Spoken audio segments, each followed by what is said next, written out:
Hello students, कैसे हो आप सभी। आई होप हैप्पी होंगे, हेल्दी होंगे। मैं हूँ रेनू चौधरी।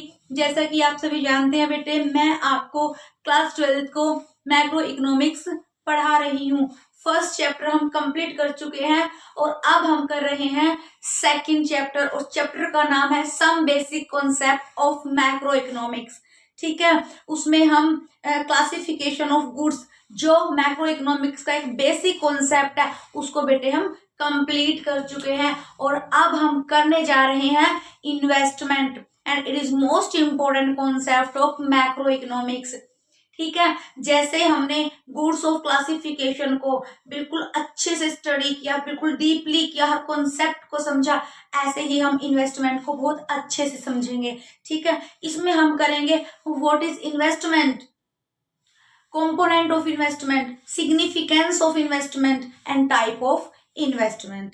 ठीक है, देखिए इन्वेस्टमेंट हमारा एक इंपॉर्टेंट टॉपिक है, ये मैं आपको बता चुकी हूँ।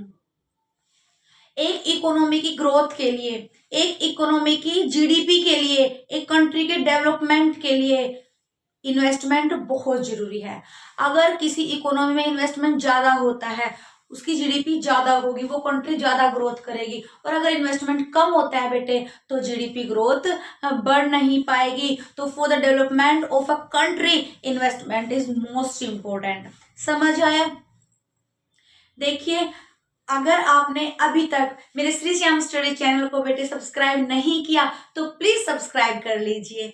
ठीक है, और लाइक कीजिए, शेयर कीजिए, कमेंट कीजिए और बेल आइकन प्रेस करना ना भूलिए। तो चलिए बिना टाइम वेस्ट किए हम अपने आज के टॉपिक की तरफ बढ़ते हैं, और हमारा टॉपिक है इन्वेस्टमेंट। देखिए भाई, इन्वेस्टमेंट क्या होता है। तो देखिए बेटे, अब हम समझ लेते हैं व्हाट इज इन्वेस्टमेंट। इन्वेस्टमेंट क्या होता है। देखिए, investment refer to increase in the stock of capital. Increase in the stock of capital मतलब जो एक प्रोड्यूसर का कैपिटल स्टॉक है, उसमें इंक्रीजमेंट होना, उसमें बढ़ोतरी होना, उसमें चेंजेज आना during an accounting year. Means एक अकाउंटिंग ईयर में एक प्रोड्यूसर के कैपिटल स्टॉक में कितनी बढ़ोतरी हुई है, वो ही बेटे इन्वेस्टमेंट होता है। इसे हम एक एग्जाम्पल से समझ लेते हैं। देखिए, एग्जाम्पल से पहले मैं आपको बता दूं कि ये कैपिटल स्टॉक होता क्या है। कैपिटल गुड्स का हमने अच्छे से किया ना टॉपिक। कैपिटल गुड्स क्या होती हैं। कैपिटल गुड्स होती हैं बेटे जो आपकी फर्म्स है, जो आपकी प्लांट है, जो आपके मशीनरी है, वो आपकी कैपिटल गुड्स होती है, जिनकी हाई वैल्यू होती है, जिन्हें हम सेवरल ईयर्स तक यूज करते हैं। ठीक है, जो एक प्रोड्यूसर के फिक्स एसेट्स हैं। लेकिन कैपिटल स्टॉक में बेटे हमारा रॉ मटेरियल भी ऐड हो जाता है, हमारा सेमी गुड्स भी ऐड हो जाती है, फिनिश गुड भी ऐड हो जाती है, सेमी फिनिश गुड भी ऐड हो जाती है। ठीक है, तो आपको कैपिटल स्टॉक को समझना भी बहुत जरूरी है कि ये कैपिटल स्टॉक होता क्या है। तो कैपिटल स्टॉक में बेटे आपके रॉ मटेरियल आ जाएंगे, आपकी फिनिश्ड गुड हो जाएंगी। फिनिश गुड जो अभी तक मतलब फिनिश तो हो चुकी है, बट अभी तक अनसोल्ड है, वो मार्केट में बिकी नहीं है।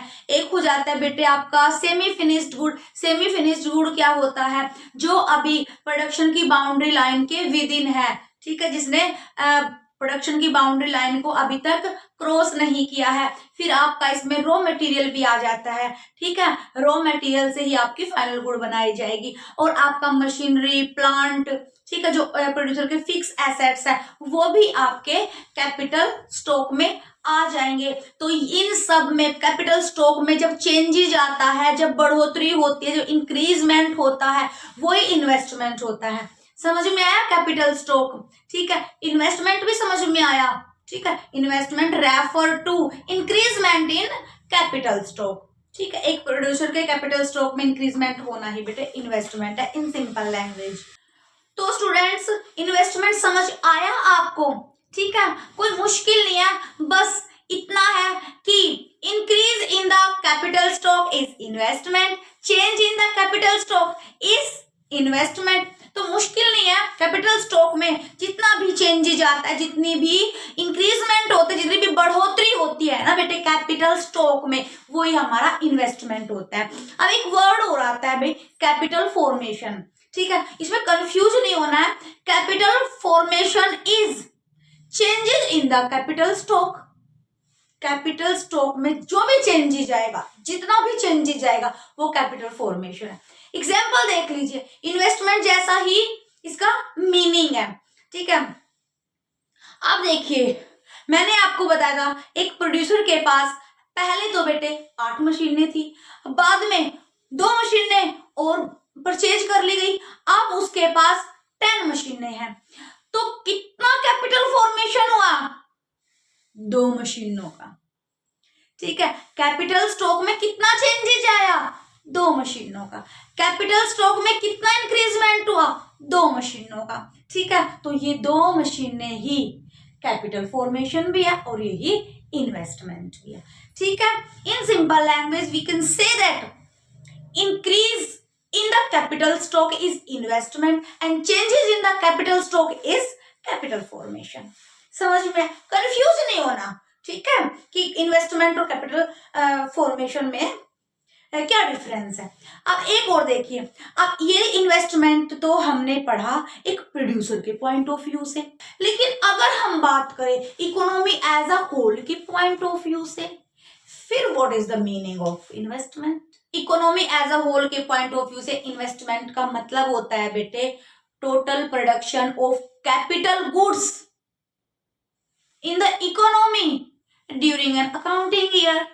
सिंपल, एक अकाउंटिंग ईयर में, एक इकोनॉमी में कैपिटल स्टॉक का टोटल प्रोडक्शन कितना हुआ।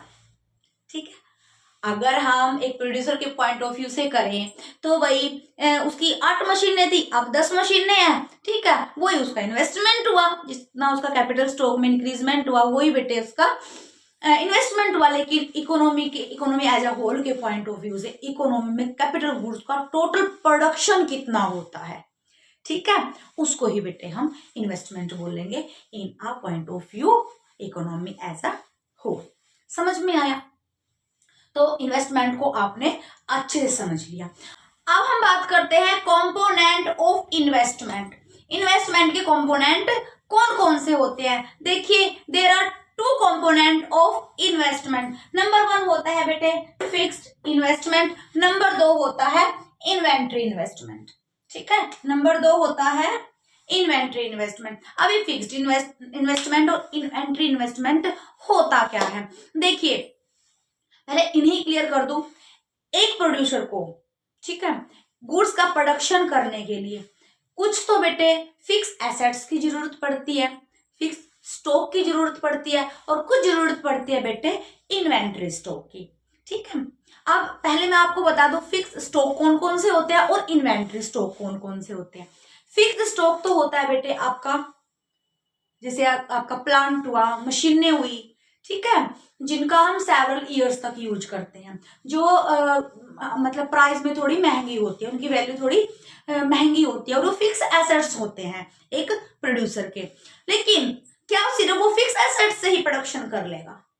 एक प्रोड्यूसर को प्रोडक्शन करने के लिए क्या सिर्फ फिक्स एसेट्स की जरूरत पड़ेगी, सिर्फ मशीनों की जरूरत पड़ेगी, प्लांट की जरूरत पड़ेगी? नहीं बेटे, उसे रॉ मटेरियल की भी जरूरत पड़ेगी अपने प्रोडक्शन को करने के लिए।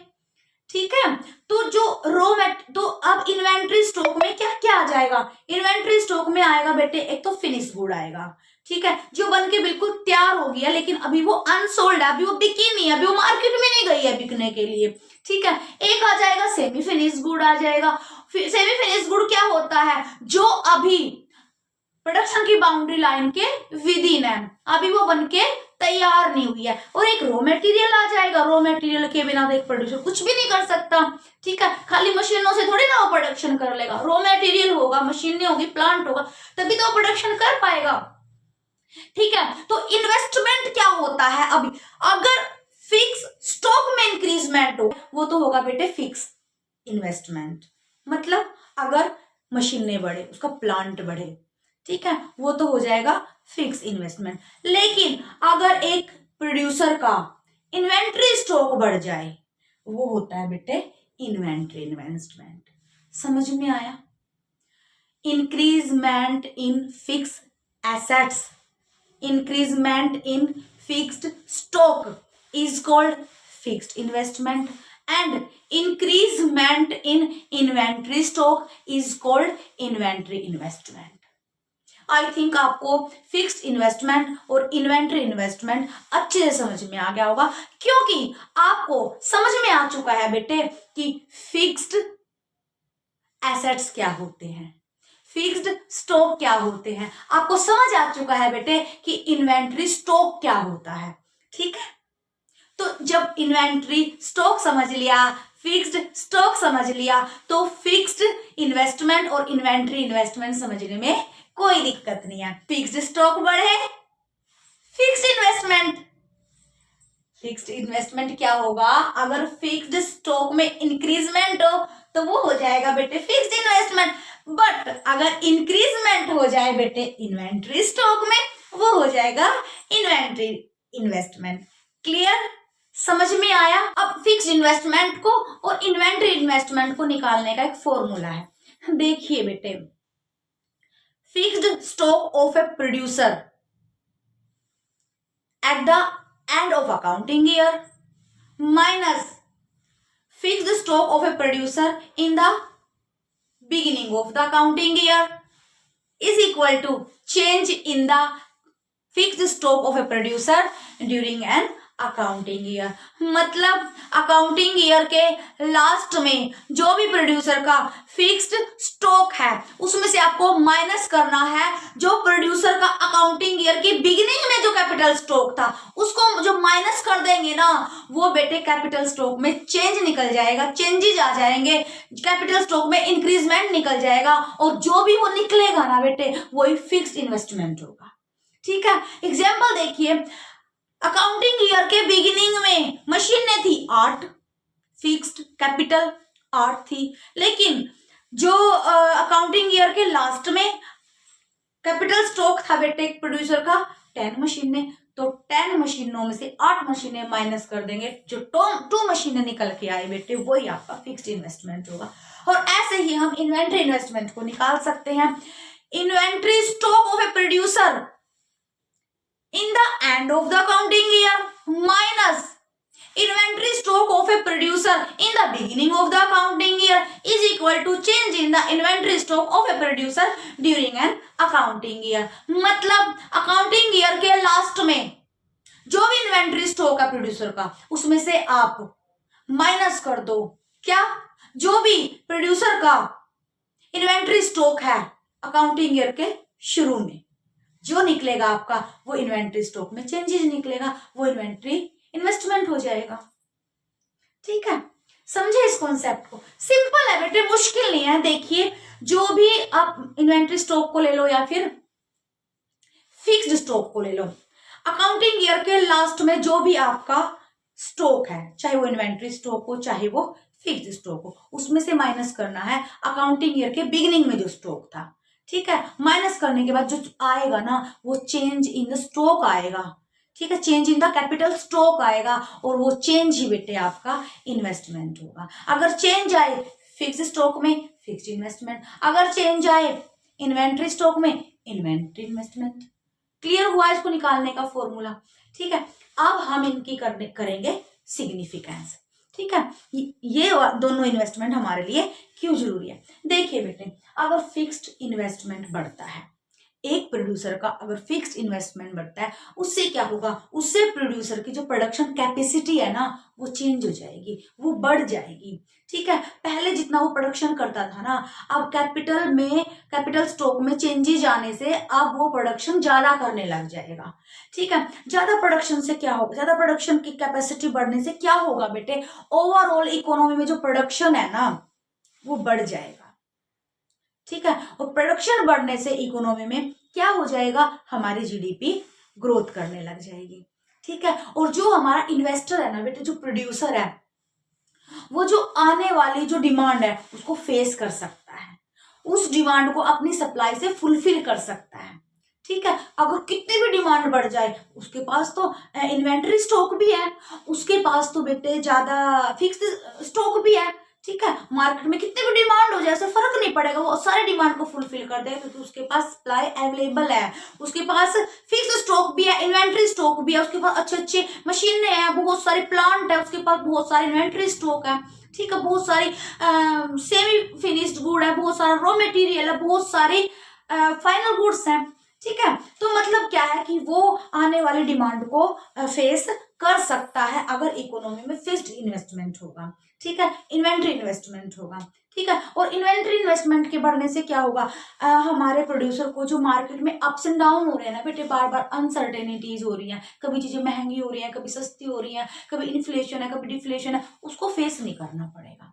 क्यों? क्योंकि उसके पास तो ऑलरेडी बहुत सारा स्टॉक है, समझ रहे हो ना, तो उसे उन अनसर्टेनिटीज का सामना नहीं करना पड़ेगा और वो आने वाले फ्यूचर में कितनी भी डिमांड हो जाए उसको फुलफिल कर सकता है। मतलब इन शॉर्ट में हम कह सकते हैं कि इन्वेस्टमेंट का हमारी इकोनॉमी पे बहुत इफेक्ट पड़ता है। अगर हमारी इकोनॉमी में इन्वेस्टमेंट बढ़ता है ना बेटे, इन्वेस्टमेंट होता है तो उससे हमारी इकोनॉमी ग्रोथ करेगी, ठीक है, हमारी जीडीपी बढ़ेगी, एक प्रोड्यूसर की प्रोडक्शन कैपेसिटी बढ़ेगी और इकोनॉमी में ओवरऑल प्रोडक्शन का जो लेवल है वो बढ़ जाएगा बेटे, ठीक है। तो डायरेक्ट इफेक्ट हमारी इकोनॉमी पे पड़ता है, इसलिए हम कहते हैं कि जो ये इन्वेस्टमेंट है ये बहुत इंपॉर्टेंट है हमारी इकोनॉमी के लिए, ठीक है। इकोनॉमी नहीं होगी तो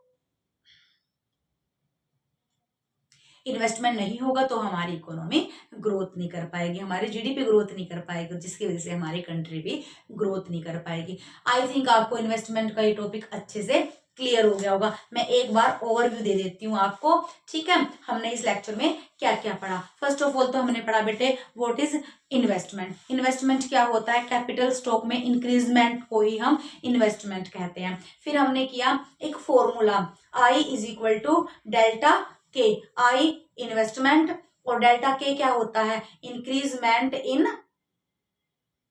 इन्वेस्टमेंट। आई इन्वेस्टमेंट होता है और डेल्टा चेंज होता है, मतलब change in capital stock is called investment. फिर हमारे सामने एक वर्ड आया बेटे कैपिटल फॉर्मेशन। कैपिटल फॉर्मेशन क्या होता है, changes in capital stock is called capital formation. फिर हमारे सामने आया कि अगर हम इकोनॉमी एज अ होल के पॉइंट ऑफ व्यू से देखें तो इन्वेस्टमेंट क्या है, तो इकोनॉमी एज अ होल के पॉइंट ऑफ व्यू से इन्वेस्टमेंट क्या है, total production in the total production of the capital goods in the economy during an accounting year. एक अकाउंटिंग ईयर में पूरी इकोनॉमी में कैपिटल गुड्स का टोटल प्रोडक्शन कितना हुआ, वो ही हमारा इन्वेस्टमेंट होता है इकोनॉमी एज अ होल के पॉइंट ऑफ व्यू से। फिर हमने पढ़ा बेटे कंपोनेंट ऑफ इन्वेस्टमेंट। उसमें हमने इन्वेस्टमेंट के दो कंपोनेंट पढ़े, एक होता है हमारा इन्वेंट्री इन्वेस्टमेंट, एक होता है हमारा फिक्स्ड इन्वेस्टमेंट। अगर फिक्स एसेट्स में चेंजेस आए, फिक्स्ड स्टॉक में चेंज जाए वो फिक्स इन्वेस्टमेंट होता है और अगर इन्वेंट्री स्टॉक में चेंज जाए वो इन्वेंट्री इन्वेस्टमेंट होता है। फिर हमने पढ़ा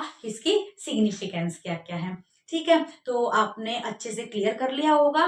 और फिर भी बेटे अगर आपका किसी भी तरह का कोई भी डाउट है तो प्लीज मुझे कमेंट कीजिए और मेरे श्री श्याम स्टडी चैनल को बेटे प्लीज सब्सक्राइब कर लीजिए, मुझे सपोर्ट कीजिए। आपका सपोर्ट, आपका सहयोग मुझे बहुत मोटिवेट करता है। मेरा मन करता है कि जैसे मैं अपने बच्चों के लिए कुछ करूं, उनके लिए बहुत इजी से इजी मेथड लेके आऊं, उनके लिए एजुकेशन को बहुत इंटरेस्टिंग बना दूं, ठीक है, ताकि वो पढ़ते टाइम बोर ना हो, ठीक है। तो प्लीज मुझे सपोर्ट कीजिए बेटे, शेयर कीजिए, लाइक कीजिए, कमेंट कीजिए और बेल आइकन प्रेस करना ना भूलिए। Thank you so much for watching my video.